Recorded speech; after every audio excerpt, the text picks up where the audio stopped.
never let anyone persuade me to do anything that I don't want to do, said Ole, very crossly.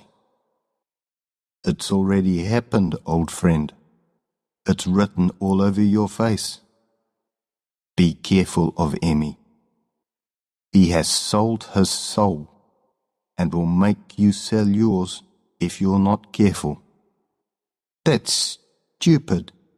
No one has sold his soul, said Ole. We're just being sensible until we get what's good for the country. No, old friend. You are selling your soul, and you'll never get it back because you will not want to. I don't have time for this, Manu. You belong to the past. It's time to wake up to the future. And with those sharp words, Ole walked quickly away. Next day, when he met Mr. Munt, he was all smiles. The diplomat saw the change in Ole and gave a smooth little smile in return. He had seen this change many times before. It was part of his job to make this change happen. So, Ole, when will you start the committee? Tonight, sir. Well done, Mr. Chairman.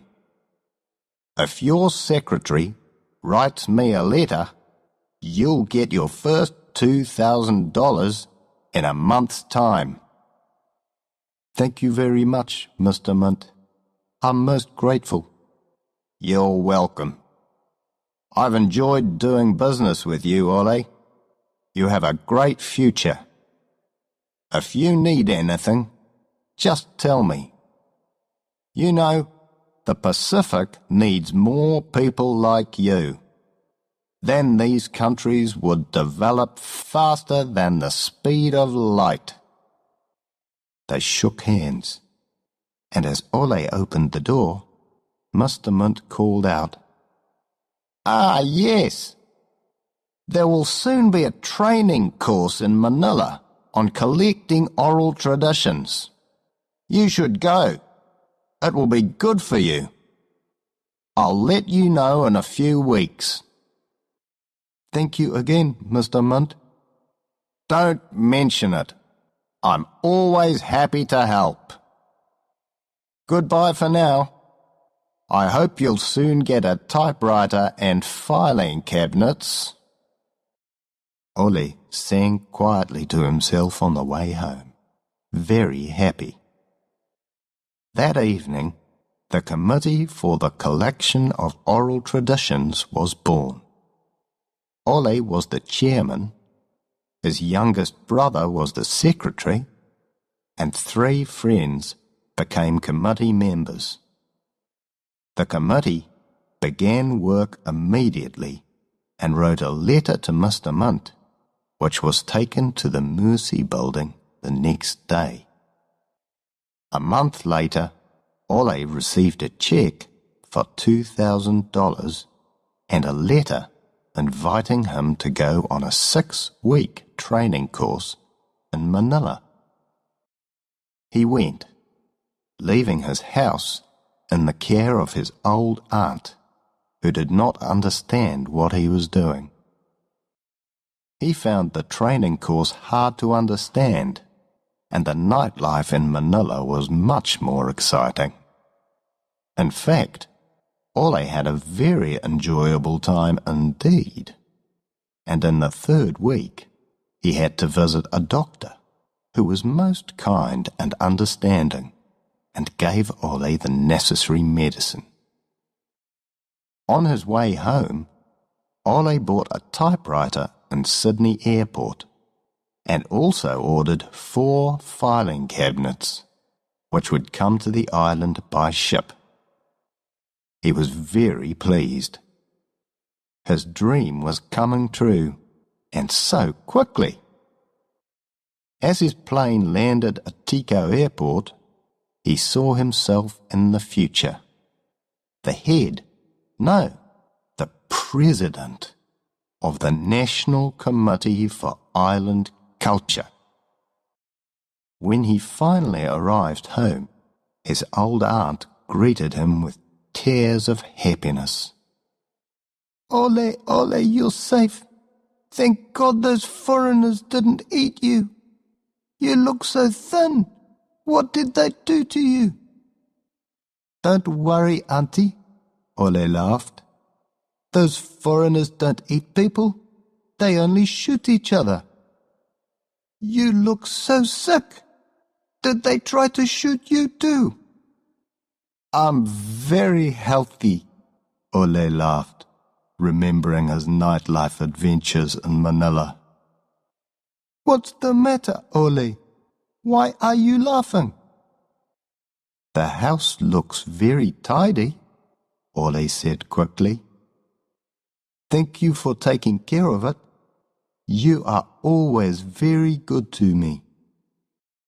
"Oh, Ole, I cleaned the place from top to bottom," said his aunt.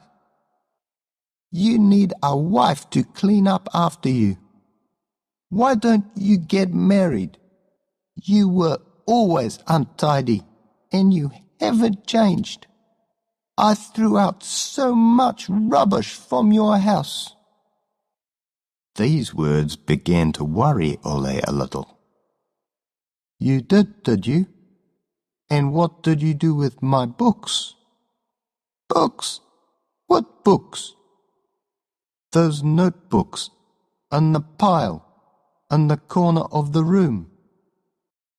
"You mean those dirty old school notebooks? They had all kinds of insects living in them, Ole." "They're the most important things in my life," said Ole, and went looking for his books. "They aren't here. What have you done with them?" he shouted. "Sit down, Ole, and let's talk calmly." "No, where are they?" "Ole, you've always been a good boy.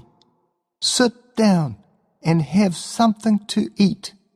You must be hungry." "Never mind that. I want my books." "Sit down and don't scream at me. That's a good boy. We're poor. You, me, the neighbors. Food is expensive." "Where are my books?" "We can't afford toilet paper. It used to be 10 cents. "Yes, but what about my books?" "You didn't leave me any money when you went away, Ole. I had to eat and keep clean. Things are so expensive." "I'm sorry, but where are my books?" "Don't keep asking me that question, Ole. I'm trying to explain. I'm your only living aunt, and I'm very old and ready to go to heaven. Don't hurry me, please. Don't you think I'm more important than some old book?" "What did you do with them? Where are they?" "Ole, I had no money for food, no money for toilet paper. I had to eat and keep clean. Stop looking at me like that. You frighten me." She stopped, then went on very quietly. "I used some and sold the rest cheaply to the neighbors. They're poor, Ole, but they also have to keep clean." Ole stared at his aunt. He could not believe it. No, you're just having some fun with me. You didn't really sell my books for toilet paper." "I did, Yes, yes, I did. I'm sorry, but I didn't know they were important. How could I know? Oh, my God! Ole could not speak for a moment. He sat very still, breathing deeply. Then, slowly, very slowly, he whispered, 7 years hard work down the toilet. Shit! Suddenly, the meaning of the word shit hit him, and he began laughing wildly, with tears running down his face. At the same moment, the best idea of his life came to him. He put his arms round his aunt and said he was sorry for being angry. The old lady was very surprised at this sudden change in him and cried with happiness. Ole remembered that Mr. Mint's government had promised him $10,000 over 5 years. That was the start. Ole Pacificiwe, whose books had gone down the toilet, would now go fishing in the big seas. If I am a beggar, he told himself, I will be a big beggar, a grand beggar, the best beggar of all. He wrote Mr. Mint a letter, and not long afterwards, Dr. Andrew Wheeler arrived on the island. Dr. Wheeler was a very clever man and knew all about development aid. With his help, Ole began a national committee for cultural studies, and on the committee he got chiefs, government ministers, VIPs, wives of VIPs, and his old friend Emmy Buggerup. He himself was full-time secretary. Then Dr. Wheeler wrote a plan for a 4-year project and letters asking for $400,000 in aid. The letters were sent to every organisation which had aid funds to give away. A little later, again with Dr. Wheeler's help, Ole formed 18 other national committees and organisations. They all had wonderfully necessary and important projects which needed generous development aid. And after 6 years, Ole had asked for $14 million for his different committees.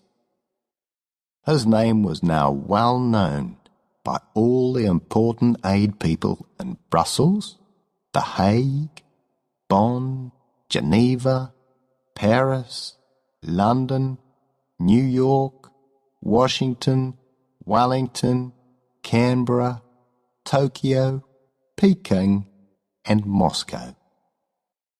The University of the Southern Paradise, recognizing what a great man Ole had become, gave him many grand titles.